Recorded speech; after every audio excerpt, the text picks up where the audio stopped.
Timothy White captures the most famous faces on film like nobody else can, and I'm proud to say he's not just a friend of mine, but he's been photographing me since I was 2.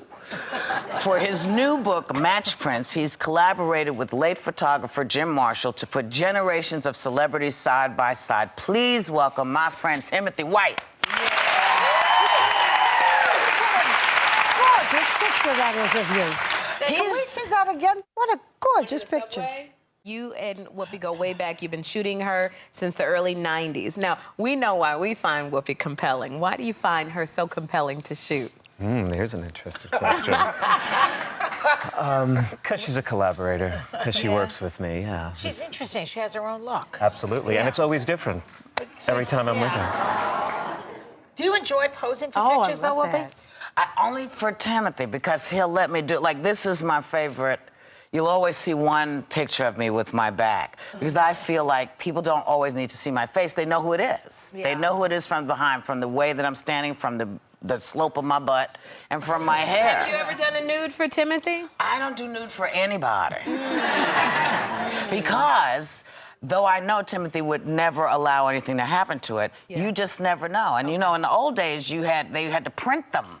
And go and do all of that. See, no, you didn't know who had them. But but moving on from me, because I'm really cute. Well, go ahead. You have pictures of Woody Allen, which was interesting to see. What was he like to photograph? Yes.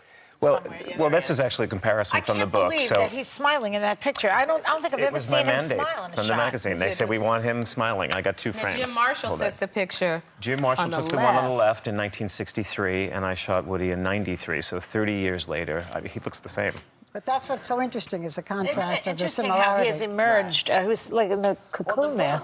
You know, the Prince, you have paired your photographs with Jim Marshall's. Now, Jim Marshall just passed the night that you guys were launching the book. Yes. It was moving and sad, but exhilarating, because when you look at both of you's work, you've taken some of the same people and then shot them in sort of the same situations. Did you know you were doing that? Were you a fan of his? Definitely a fan. I mean, Jim is probably the greatest music photographer ever.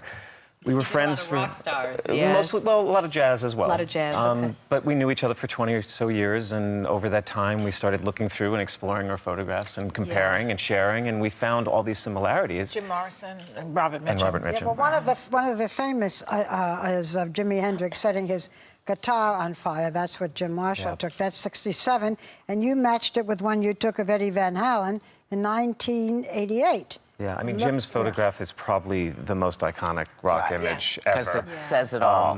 And, you know, Eddie was also is such a well-known guitar player, and it was something I did for Rolling Stone. We lit his hands on fire, sort of talking about the speed with which he played and all of that. But he was sort of paying homage to Jimmy, just as almost I was paying homage to Jim. Were you ever intimidated by anybody that you photographed? I'm sorry? Have you ever been intimidated by anybody? You know, big star who maybe, you know, told you how to pose. No, we haven't worked together yet. But...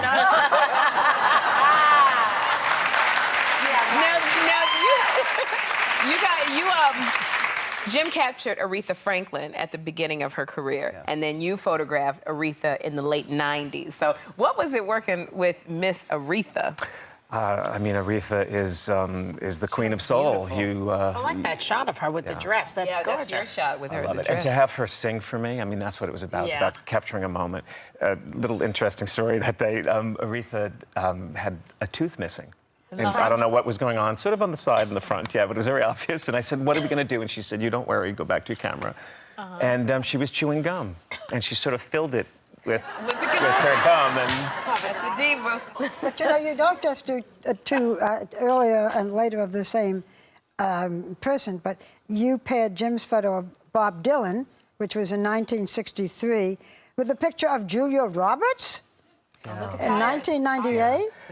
You know, we kept looking for threads in our photography, no pun intended with tires.